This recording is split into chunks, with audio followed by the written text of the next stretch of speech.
On this episode, we're going to review some of the much recent events. The first one's going to be from Big Japan Pro Wrestling that took place in Korakuen Hall on the 30th of March. Now you're probably saying, wait a minute, are we in April? Yes, we are. But this is one that's already been set upon on Watch Pro Wrestling Live. They only have one death match and two championship match and four other traditional normal matches. And of course, we got, this interesting show by DDT Pro Wrestling called the Kominato something Railway Wrestling. Basically, there's a match where it involves people wrestling on a train. Yeah, I know what you guys are thinking. For real, yes. And of course, we got day 2 of New Japan Pro Wrestling's Golden Fight Series, which unfortunately was a little delayed. I don't know why, but I'm kind of excited to see what is taking place, as we know we're getting closer to Dondaku, but we know all hell is going to break loose. And of course, we cannot forget AEW Dynamite. As you know, Tony Khan has some huge announcements. We got qualifying matches for the Owen Hart Foundation tournament. And of course, we cannot forget the coffin match between Darby Allin and Andrade El Idolo. And we will end it with, of course, with a couple of news updates regarding what's been going on for GCW's latest events. And if there's anything else, that will be reported as well too. So, let's get ready for another episode of the Leader Wrestle Zone.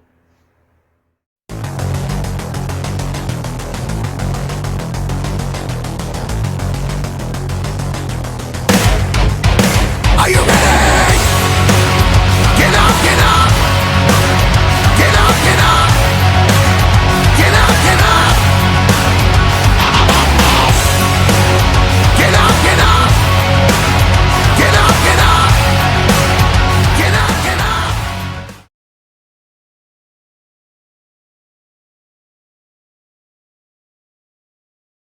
Welcome everybody to the Leaded Wrestle Zone, all things that it's pro wrestling with AEW, NXT, New Japan Pro Wrestling, Impact Wrestling, the National Wrestling Alliance, various promotions, wrestlers, matches, and championships. I am your host, J. Right here. So, let's begin with one of Big Japan Pro Wrestling's much recent events from the end of March. This one took place on the 30th. I never seen the other ones, but this is the only one that was available for me to review. Um, this one had no title whatsoever, which was kind of strange, but it's okay. First match, we have Satokui Nagao teaming up with Kazumi Kikuta to take on Takuho Sato and Kazumu Yoshida. Now, there are some wrestlers I may not have seen before, but it was pretty much a straight up match from what I can tell. But from what I can see, it was Sato who took the fall thanks to Nagao, who actually made the pinfall. 1, 2, 3, it was over. Next up, we got Tatsuhiko Yoshino and Kota Sekifuda to take on Chichurito Shoki and Kosuke Sato. Now, I have seen Seki Fuda and Yoshino many times. They seem like a stable tag team, but I was impressed with Seki Fuda, who picked up a really nice victory when he pinned Sato. So basically, they are on a roll. There's no doubt that these guys could actually be tag team champions down the line. Next up, we got Takumi Tsukamoto and Kazuki Hashimoto to take on what's his name, Masaya Takahashi, and of course Drew Parker. Now, this was there's an interesting one because we had Takahashi and Tsukamoto, two huge dudes that are like battling out while Drew Parker was dealing with the other guy. It was a pretty amazing match, but it was, of course, Takahashi who won by submission, most likely the armbar, which was really fun. Next up, we got Ryota Hamna and Daisuke Sekimoto to take on the astronauts, Takuya Nomura and Fuminura Abe. So I did not realize that Nomura is one of the competitors involved in Champion Carnival, but I'm glad that I found out. But I was, as you know, I was, of course, when I noticed the match. Have you guys ever seen this guy, Rota Hamna? He's a huge dude. You know he's going to use his power against these two guys, against astronauts, because they rely on their speed and a bit of their striking. But it had no effect. But it was, what's his name? Sekimoto, who picked up the victory when he pinned Nomura for the 1-2-3. Next up, we have the Fluorescent Lighttube Alpha Deathmatch. We got Roji Ito, Jaki no Mazawa, and Abdullah Kobayashi to take on Michio Kayama, and of course the members of G-Shock 1010, Kankuro Hoshi, and Akira Hyodo. Now, as you know, there's a lot of things. We have light tubes, other toys that can use, but it was, of course, Ito who picked up the victory when he pinned Kayama for the victory 1-2-3, and it was over. I think no one actually expected that, but it did. Now, our next match is for the BJW Tag Team Championships. We got first team Yankee 2 Kenju, consisting of Asima Koduka and Yuko Miyamoto to take on Okami, Daichi um, Hashimoto, and Hideyoshi Kamitani. So it was a pretty good straight up match on this one, but it was in fact the final between Miyamoto and Kamitani to pick up the victory. So basically, it was right there. The writing was on the wall, but it was Kamitani who made the pinfall. 1-2-3. It's over. Now our main event is for the BJW World Strong Heavyweight Championship between Yasufumi Nakanoe and, of course, the champion Yuji Okabayashi. So, as you know, these two guys are very big powerhouse. Now, this is not the first time these two have fought before. I have seen recent events with these two fought, but it was Nakanoe who fell up short. Now, he thinks he was strong enough to take on Okabayashi, but unfortunately, he was not. So Kobayashi walked out as victor when he did a power slam, like a brainbuster move type or something like that, that allowed him to retain the title. But like every other time when we have a championship match like this end, there's always a challenger waiting in the lurks to make their move. And I don't know who it was, but he made the challenge. But of course, Okabayashi never backs down from a match. So that's pretty much it, and I believe it's time for DDT Pro Wrestling.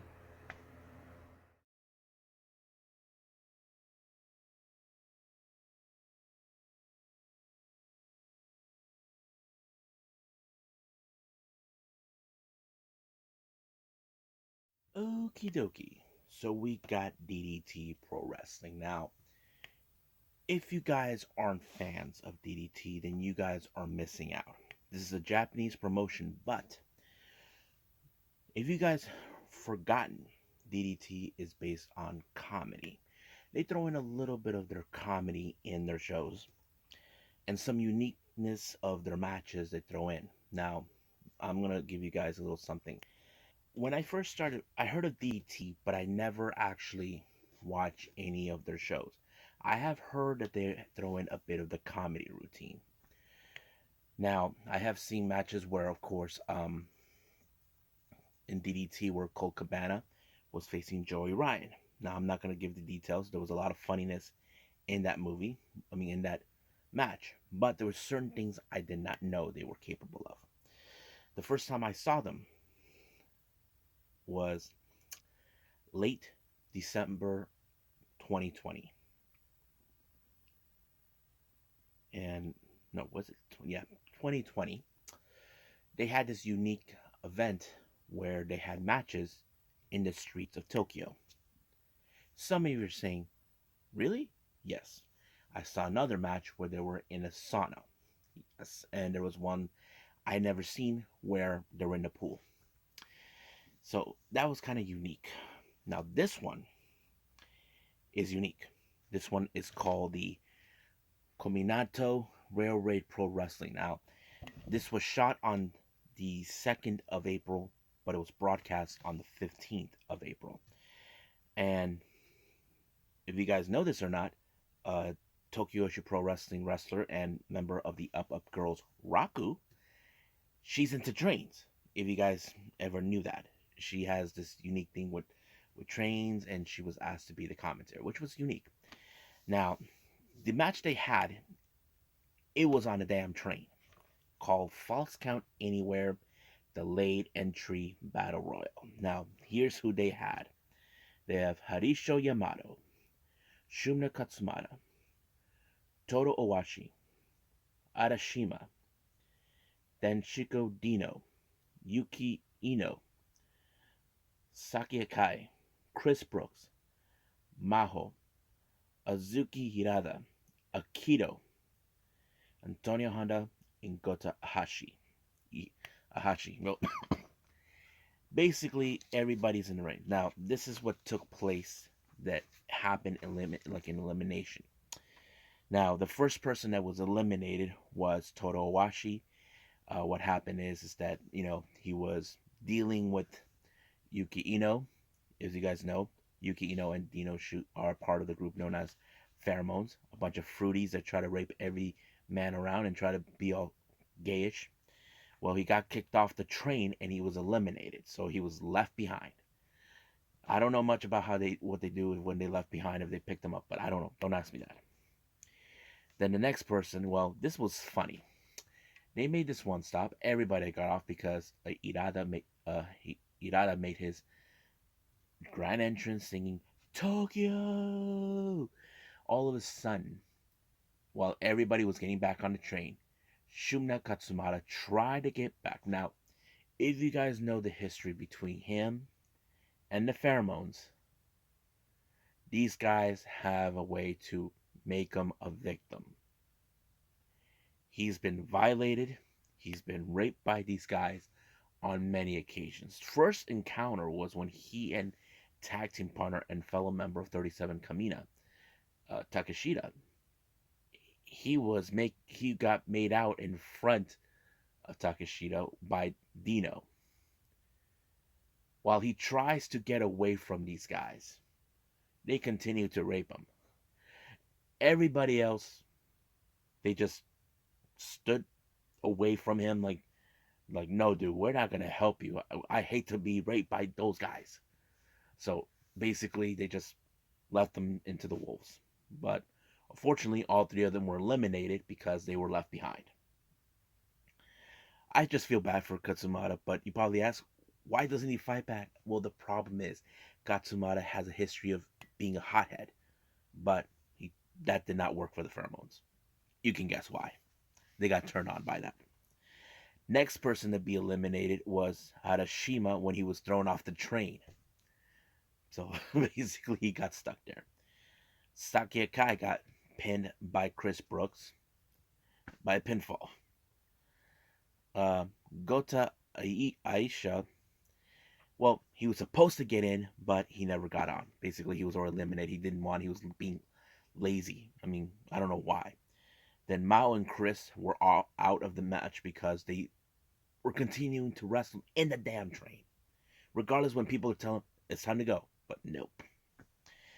But the remaining 4 competitors stayed in the match. Now Antonio Honda got pinned, then Akito, then finally it was Hiroshi who made the final pinfall onto Azuki Irada, so allowing him to become the winner. So I thought it was pretty cool with this match. Unique in every aspect.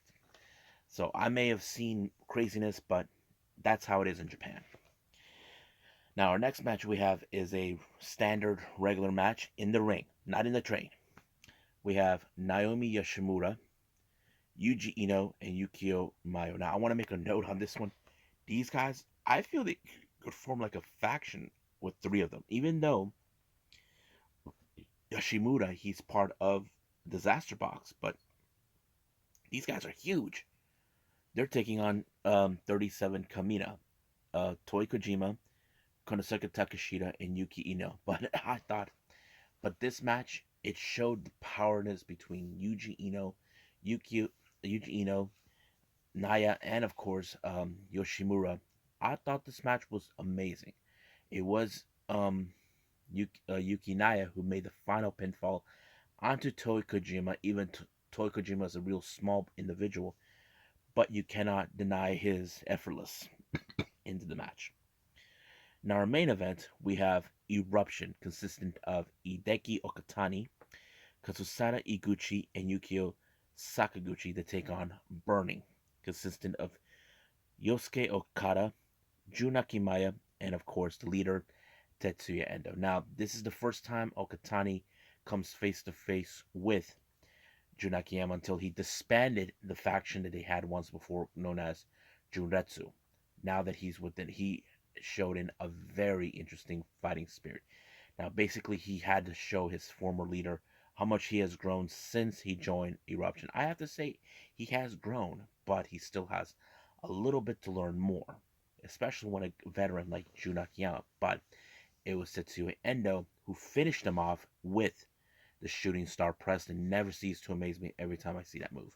So, what I thought about the show, it was pretty good. I like it. It was different, unique. I mean, I love DDT, what their uniqueness is. I wish we had a promotion that can do things like that here in the States, but it's only going to take someone to invest in it or believe in it. So, that's how it works.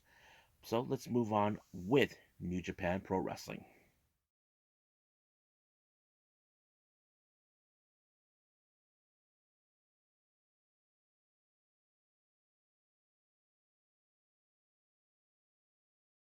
This is day 2 of New Japan Pro Wrestling with Golden Fight Series. Now, the first two matches is the much experienced wrestlers versus the young lions. Now, for match number 1, we had Koza Fujita taking on Master Wato. Now you can guess this one. It ended with Master Wato applying the Boston Crab onto Fujita. Same thing with Taguchi with Rohi Oiwa. So basically, the young lions lost on this one. I mean, they could win only if they fight each other. Now, our next match is first we have Chaos consisting of Toru Yano, Yoshihashi, and Hiroki Goto to take on Tiger Mask, GHB, Hamna, and Makabe. It was a pretty good match, you know. It showed a lot of character between these two. As you know, Yano used to be a member of GBH. He's not afraid to fight his old friends, even though they have teamed up on certain occasions because GBH is part of the main army of New Japan. But it showed a lot of character. But it was, in fact, Goto who picked up the victory onto Hamna. Pretty good match. Next up, we got Bullet Club consisting of Ghetto, Chase Owens, Balak Fale, and Taiji Shimura to take on Suzuki Goons, Doiki, Kanemaru, Zack Sabre Jr., and Desperado. Now, keep in mind, Ishimori and Desperado are the only that are now in the fight for the IWGP World Champion Junior Heavyweight Championship. This is going to be another interesting match. But however, in this particular match, it was Doiki who picked up the victory with the Doiki Choiki onto Ghetto. Ghetto had no other choice but to tap out. I have to say, Doiki is growing a much better. I mean, he has lost many matches before, but it's no time until he finally gets the much bigger match and wins that one. Next up, the fight continues between God and Bullet Club, but as you know, we have Yado, Tanahashi, and the God to take on all members of Bullet Club's House of Torture. Now, keep in mind, Tama is out for revenge against Evil. Now, if you guys remember, Evil and Tama had a deal until Tama realized he couldn't trust him. So basically, now he's out to get revenge on him. But however, Evil, as always, will be evil. Somehow, someway, this guy was able to, turned off the lights and allowing him and his team to win. That's always been like that. And I think that is like dirty tricks out of their sleeves. But the real question, how would they do that? I'm assuming someone must have run away, hit the lights, and boom, there it is. But this war between them is far, far from over. Well, excuse me. Next up, we got LIJ, consisting of Hiromu Takahashi and Shingo Takagi, to take on the other members of Suzuki-gun. We got Taka Michinoku and Taichi. Now, these, as you know, Shingo Takagi has issued a challenge for the KOPW provisional trophy. I think this is going to be interesting. But I think what is going on here is, of course, Shingo's trying to send a direct message that he wants to be his challenger. Now, Taichi, he's the kind of guy who may or may not want to throw in a challenge, depending if you can change his mind, which it did. But it was Hiromu Takahashi who picked up the victory on Taka Michinoku. Oh, that's all she wrote, folks. Oh, excuse me. Next up, we got LIJ's Bushi and Tetsuya Naito to take on Yo and Kakuchika Okada. Now, keep in mind, there's been many times over here. This is a pretty good one. However, this match to me feels more like the story of Yo. Now, Yo, on the other hand, has been growing so much ever since Sho betrayed him and Chaos, and now he's on his own trying to do things. But now he's being targeted, for being a weak link. But he is becoming stronger. But it was him who picked up the victory on Bushi to give a pretty good match. So that's pretty much what's going on. So it was a pretty good show. I like it. I can't wait to see day 3 and see what happens then. But right now, I believe it's time to move on with our last review, AEW Dynamite.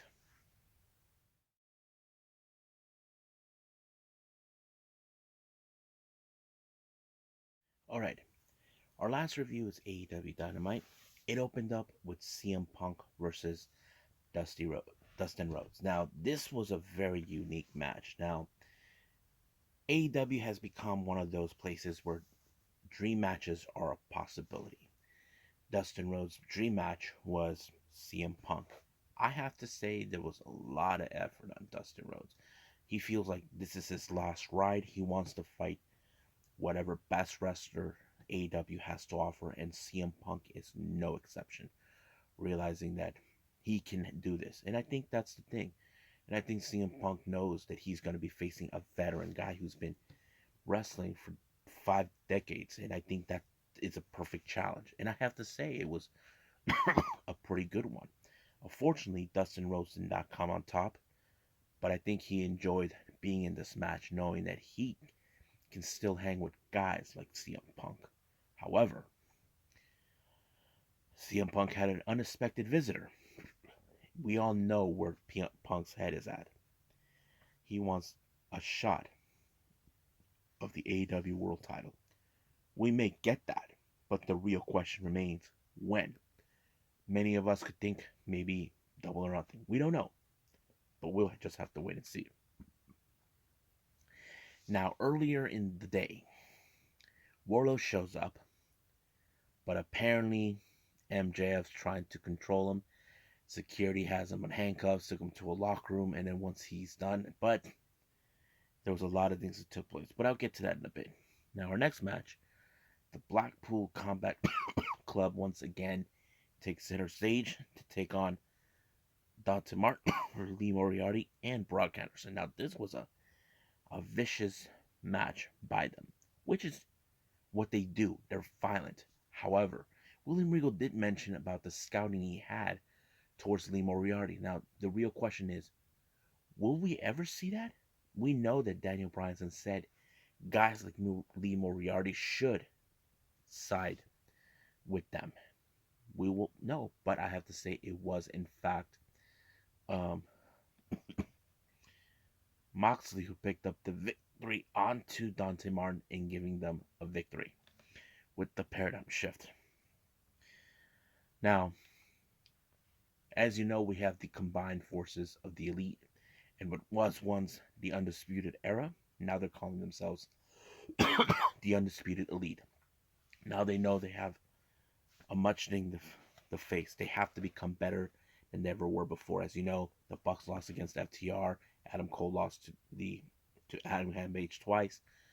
Even Red Dragon lost to the tag champs. But however, it appears that Adam Cole has other plans, and this is where it happens. Our big announcement that we expected from Tony Khan, many people speculated it had something to do with Ring of Honor. But no, that wasn't the case. Now, Tony Khan called out the president of New Japan Pro Wrestling because they were about to make the announcement, but someone had to spill the beans instead, saying that he gets all the credit because of this. And of course, they announced that there's going to be a collaboration on January 26th, June 26th in Chicago at the United Center, New Japan and AEW. This is a long time coming, but unfortunately, Adam Cole says that now there's been that this whole thing was been planning out by a friend of his, someone who the Bucks don't trust. But the real question, how would Kenny feel? We're talking about the Switchblade, Jay White, talking about how he believes that he's the one who single-handedly sold out Madison Square Garden. He feels this is no different. But we'll just wait and see when that happens. Now, I will do a discussion about this thing called the Forbidden Door now. That's now going to happen. People has expected. And I know if I have WWE fan base talking about this, you guys are going to complain and bitch about it. I don't care. There's a lot of things you don't understand. That's why I'm going to do this discussion sooner and talk about it. That way you guys understand why. Now, moving on. As you know, this Friday, Jade Cargill will put her TBS title on the line against Marina Shafir. Now, Jade Cargill doesn't seem like she's too concerned. Well, her lawyer, Mark Sterling, does believe she should be concerned. But they think that she can solve the problem. And the problem is Marina Shafir. But we'll see what happens then. But however, I don't know what Jade will think of this when I get to this part. Now, our next match, the hired assassin, the Butcher, takes on Wardlow. And as for MJF, he's watching this from his VIP box. Basically, wants to see Butcher Wardlow, or as he call him, the pig. But it did not help because apparently he put 4 Symphony power bombs onto him. Wardlow, he's scared one of the security guards.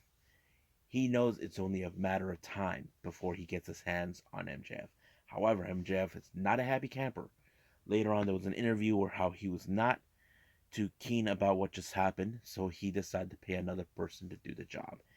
And that person is none other than the Murder Hawk, Lance Archer. So that's going to take place soon. Now, Kingston had a serious message to Jericho and Daniel Garcia for this coming Friday. As you know, Kingston will be in a ring against Daniel Garcia with no one being on his ring side. So it's just the two of them. So this match is going to be a direct message to Jericho, but we'll see how that plays out. Now, our next match is the Owen Hart Foundation qualifying match, Kyle O'Reilly and Jungle Boy. I have to say the match was amazing and pretty much exactly like I thought it would, because you look at Kyle O'Reilly. Next, he has a lot of experience in matches and this type of thing, but he is not only just a tag team specialist, but he's also a singles competitor. But he was able to pull it off with that knee drop onto the back of Jungle Boy heads, which was a very disappointing match for Jungle Boy. We know he can succeed as a singles competitor, but right now he should be focusing on the tag titles, knowing that sooner or later there will be a new team to face, and that team will be none other than FTR. Now, Hook takes the stage one last time. This time he takes on Anthony Henry. Now, you know Hook. He is calm, he's cool, he's cold-hearted. He was about to take out Anthony Henry, but all of a sudden, Housen shows up. Danhausen shows up. But also on a note, Smart Mark Sterling and Tony Nese are watching on. They're taking notes to see if there's anything they can use against Hook when the day arrives when they will confront each other. But we'll see what that happens. And I can't wait to hear what Taz has to say about this on Tuesday. Now, as you know, Scorpio Sky has been livid ever since he lost the TNT title to Sammy. It appears that Frankie Kazarian looks more like he's next in line for a shot of the TNT title, but he asked Frankie, his old friend, former member of SU, to please hold on to it. He wants another shot. So Frankie agreed and allowed him. But not long after, Sammy and Tay Conti arrived. So basically, they went back and forth. But however, Dan Lambert said he demands that Sammy gives Scorpio Sky his rematch. Sammy agrees on the one condition: give them the mixed tag match. That's simple. So they agreed. But however, Sammy did say there's going to be a ladder match for next week for the TNT title. So we'll see about that, how that's going to turn out.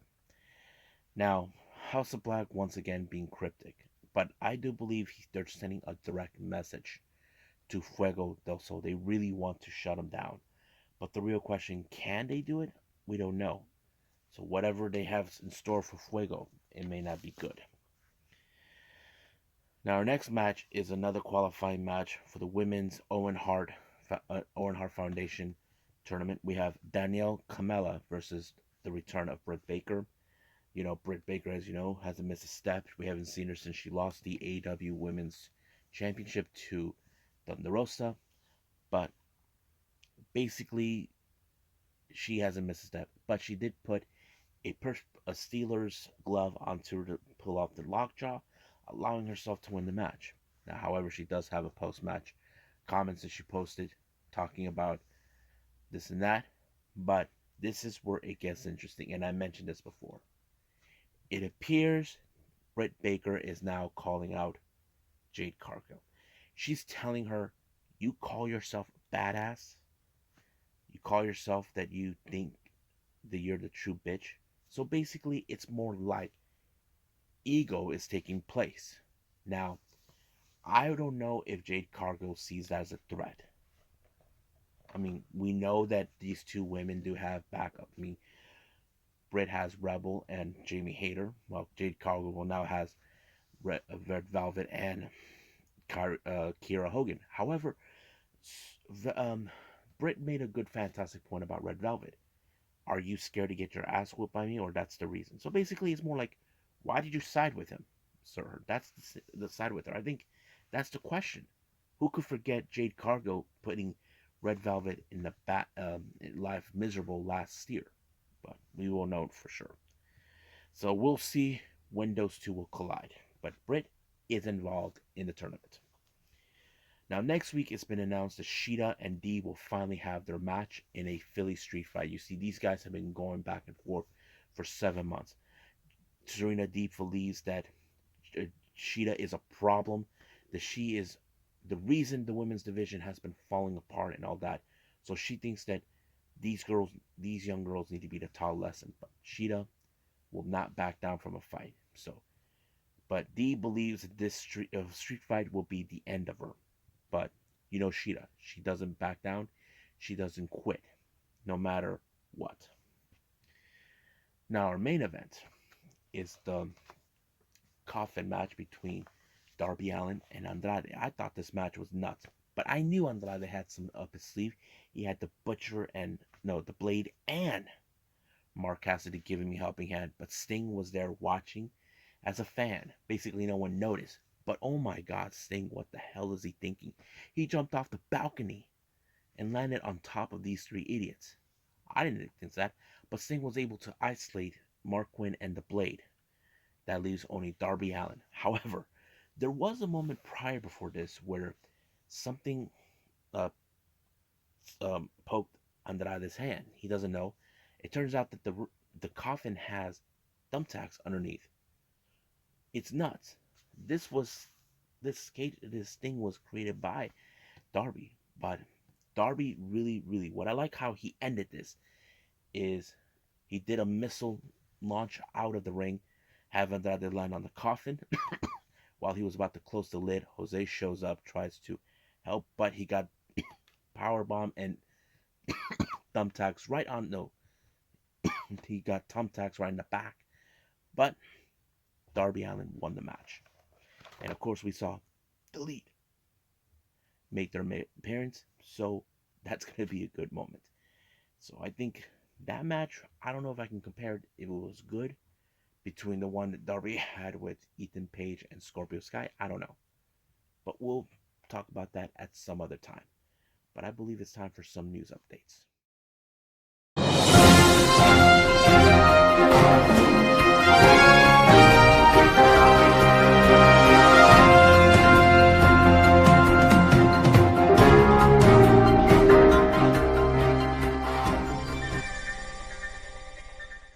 Okay, here are some interesting new updates. One is coming from Stardom. Now, if you guys have been aware recently, we're coming up with close to the end of the Cinderella tournament. They have announced the matches that will be taking place in this tournament.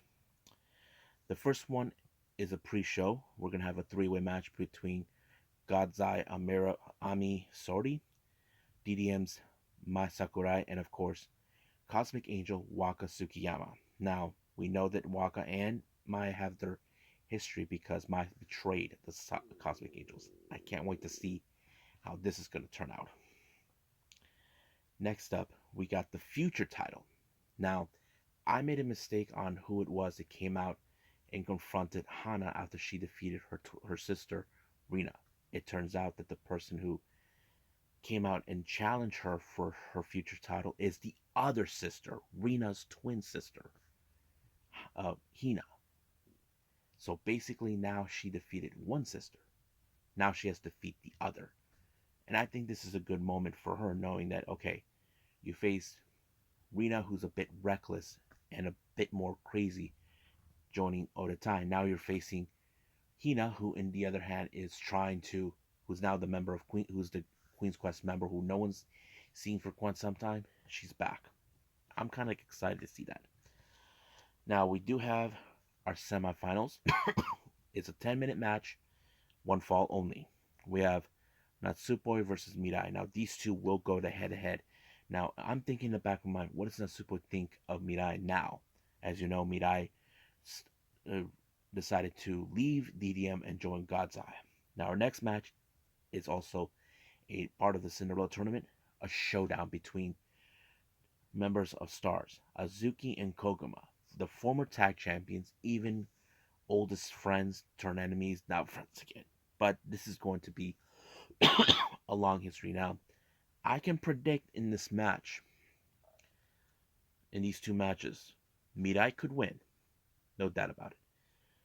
But I can see right now Azuki win against. But I don't know. I would like to see Azuki win. You know, it's a long time coming, and I think that's pretty much what's been going on. Now, our next match is a 6-tag gauntlet match. We have members from different groups. We have DDM's Julia, Micah, and Tekla versus the Cosmic Angels, Tam, Mina, and Unagi versus Queen's Quest, Utami, Hayashida, Sayaka Mitani, and Lady C versus Odetai's Ruka, Starlight Kid, and Momo versus Stars Mayu Iwatani, Saya Ida, and Kokomomo. And then, of course, the other members of Odatai, Saki Kashima, Rina, and Fukigen Dev. Then we have the high-speed title between Azumi and Meishuga. Now, that's going to be an interesting match to watch. And then we have the finals. We don't know yet who could win, but I'm excited. And then finally, we have the red belt, aka the World of Stardom. We got Sudi as the champion versus the challenger, Himeka. Now, these two know each other pretty well. Same team, not to mention Himeka. Her desires is to become the red champion. But the real question, does she have what it takes to dethrone Sudi, who's been on a roll since winning this belt last December? Well, we'll just have to find out. Now, our other Stardom event is going to take place later on in May. This one is called the New Blood 2. Now, as you know, the first New Blood that took place was a huge success, and now more interesting matches are taking place. We got Hina and Hanan teaming up for the first time, taking on the members of from the promotion Just Tap Out. We got Tomoka Inaba Inoue. This is going to be a good one. We got Yuna Mizumori to take on Lady C, which is interesting but curious. We got stars Momo Kogo and Saya Ida to take on colors Yukio Sakurai and Rina Amikura. Now, Momo Kogo knows these two women. They came from the same promotion as she came from. Gadzai, Mirai, and Ami Sore will be taking on Momoka Hanazono and Waka Tsukiyama. And then this one, I definitely cannot wait to see.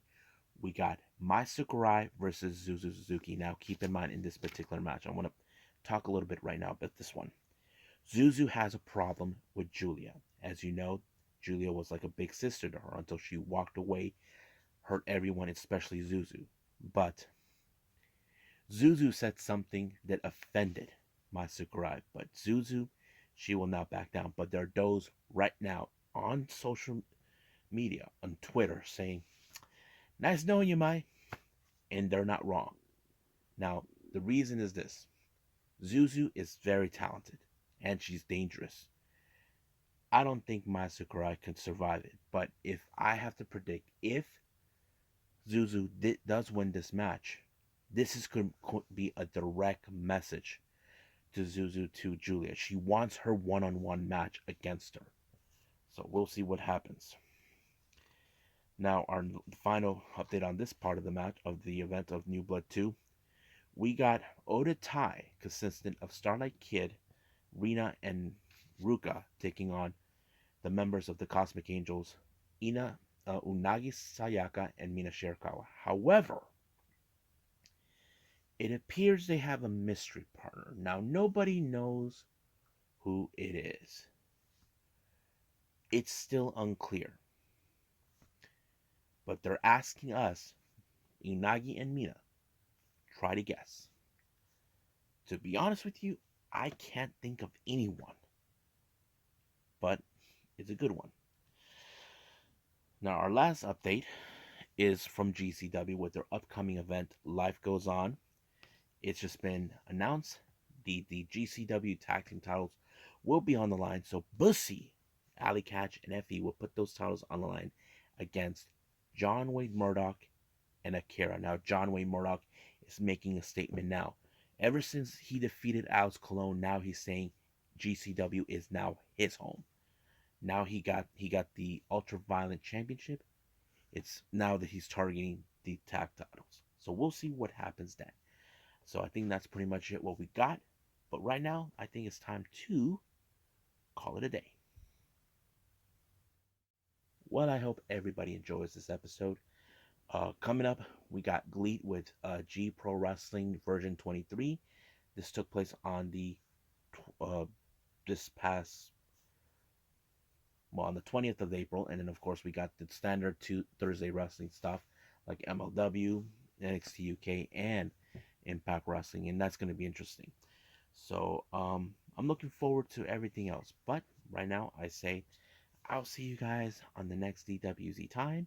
Same DWZ channel. I must bid all of you adieu. So, goodbye. And have a nice day. Bang.